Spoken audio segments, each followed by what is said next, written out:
এই পবিত্র মুহূর্তে আমি আমার দাদু শ্রী গুরু মহারাজের সান্নিধ্যে উপস্থিত হওয়ার সৌভাগ্য লাভ করেছি। আমাদের পরম সৌভাগ্য যে মহানাম সম্প্রদায়ের পূজ্যপাদ্য সভাপতি আচার্য শ্রীমৎ কান্তিবন্ধু ব্রহ্মচারী গুরু মহারাজ আমাদের মাঝে বিরাজমান আছেন। প্রভুর আবির্ভাব উৎসব উপলক্ষে মহানাম সম্প্রদায় কর্তৃক গৃহীত কার্যাবলী তার নিকট হতে শ্রবণ করিবার প্রয়াস করিব। আমি শ্রী গুরু মহারাজকে বিনীত অনুরোধ করব, প্রভুর আবির্ভাব উৎসব উপলক্ষে আমাদের মাঝে কিছু বক্তব্য উপস্থাপনের জন্য। সনাতন বিশ্বাস করে ব্যতিক্রম ধর্মে বিশ্বাস। ভগবান মানুষ হয়ে মানুষের মতো দেহ নেই, পৃথিবীর মাটিতে আসেন, এই কথা আর কোথাও নাই, এক্সেপশন। এইরকম কতবার আসবেন তার সংখ্যা আছে, তা বলছেন না, অপতার অসংখ্য, too many time they become everyday. কখন কোথায় আসবেন তা বলা না হয়, যখন যদি আবির্ভূত হবেন তার ইচ্ছে মতো, এই কথা বলা হয়েছে। এইরকম বিশ্বাসের কারণে জগৎ সুন্দরকে অবতার বলা হয়। এই অবতারবাদের বিশ্বাসটা মানুষকে অনেকখানি এগিয়ে দিচ্ছে।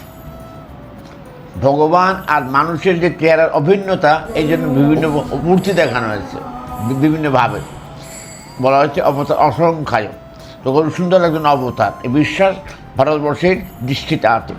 সেন্স অফ ইন্ডিয়া, ভারতের সাধক একখানা বই আছে লেখা শঙ্করনাথ রায়ের, তার মধ্যেই কথাগুলি আছে। আর এই জগৎগুরু সুন্দরের পর যে জীবনী, এটা বন্ধুল্লাহ তরঙ্গিনী বইখানার নাম। এই গ্রন্থের প্রকাশক ব্যক্তিগণ হলেন মহানামৃত ব্রহ্মচারী মহারাজজি, গোপীবন্ধু ব্রহ্মচারী মহারাজ। এদের দৃষ্টিতে জগৎবন্ধুকে যেভাবে দেখেছেন তারা সেইভাবে ব্যক্ত করেছেন। জগৎবন্ধু সুন্দরের আবির্ভাব বাংলা 1328 সালে শুক্রবার এইরকম সময় তিনি আবির্ভূত হয়। এখানে না, এই বাংলা নাই, ওই বাংলায়। কোথায় সে বাংলায়? কোন জায়গায়? মুর্শিদাবাদ দাহাপাড়া গ্রাম, এইখানে তার আবির্ভাব ভূমি। এরপরে তিনি লীলাভূমি, এটা লীলাভূমি, এটা লীলাভূমি, ওইটা তার জন্মস্থান, জন্মভূমি। এই দুইটা অভিন্ন আমরা মনে করি। জন্মভূমিকে সম্মান করি, লীলাভূমিকে আমরা সম্মান করি।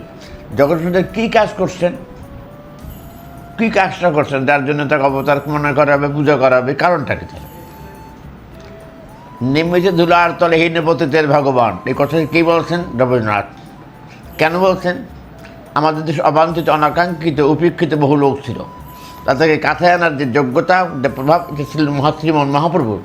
পরবর্তীতে এই কাজটি করেছেন জগৎগুরু সুন্দর।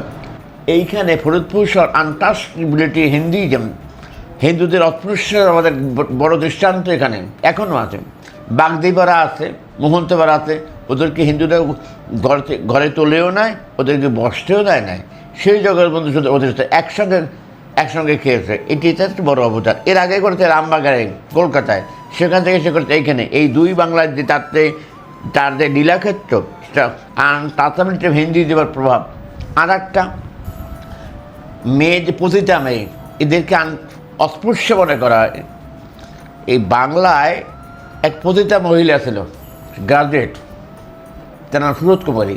তখনকার দিনের একটা পতিতা মেয়ে বিএ পাস, এটা তার একটু অকল্পনীয়। বাংলার প্রথম যে বিএ পাস, তার নাম কামিনী রায়। এর আগে কোনো বাঙালি মেয়ে বিএ পাস করেন নাই। সমসাময়িক যুগের এই পতিতা মহিলা বিএ পাস, তাকে জগৎবন্ধু সুন্দর তিনিও বড় আদর করে, কাছে নিয়ে গেছে, সম্মান দিয়ে কথা বলছেন। ওই মহিলা সেই বাড়িটা দান করে দিয়ে গেছেন, সেই কলকাতা বাণিজ্যতলা মেন রোডে। সেই বাড়িতে আমরাও থাকি, বাড়িটার নাম মহোদ্ধারণ মঠ। এই যে জগৎবন্ধু সুন্দরের অবদান, এইখানে পতিতা বললে যেটা খুকুমণি, এক মহিলা পতিতা এখানকার, তাকে তিনি অত্যন্ত স্নেহভরে দেখতেন। ও সে তাকে জগৎবন্ধু সুন্দরকে সে লেপ, তোষক, কাঁথা, পালিশ কিনে দিয়ে গেছে। প্রভু, আমি তো আমারটা তো কেউ গ্রহণ করবে না, তুমি আমারটা গ্রহণ করো। এই যে ভালোবাসা, এইটা খুব এক্সেপশন, ব্যতিক্রম ধর্মী আচরণ এখন বাংলায় তো নাই, প্রাচীনকালে কম ছিল। বাংলাদেশে কেন, সারা বিশ্ববাসীর কাছে আমরা খুব অবনত চিত্তে জানাবো এই প্রভুর আবির্ভাব অনুষ্ঠানে তারা অংশগ্রহণ, তারা না আসেন, তাহলে আমরা কৃত হবো, আমরা ধন্য হবো।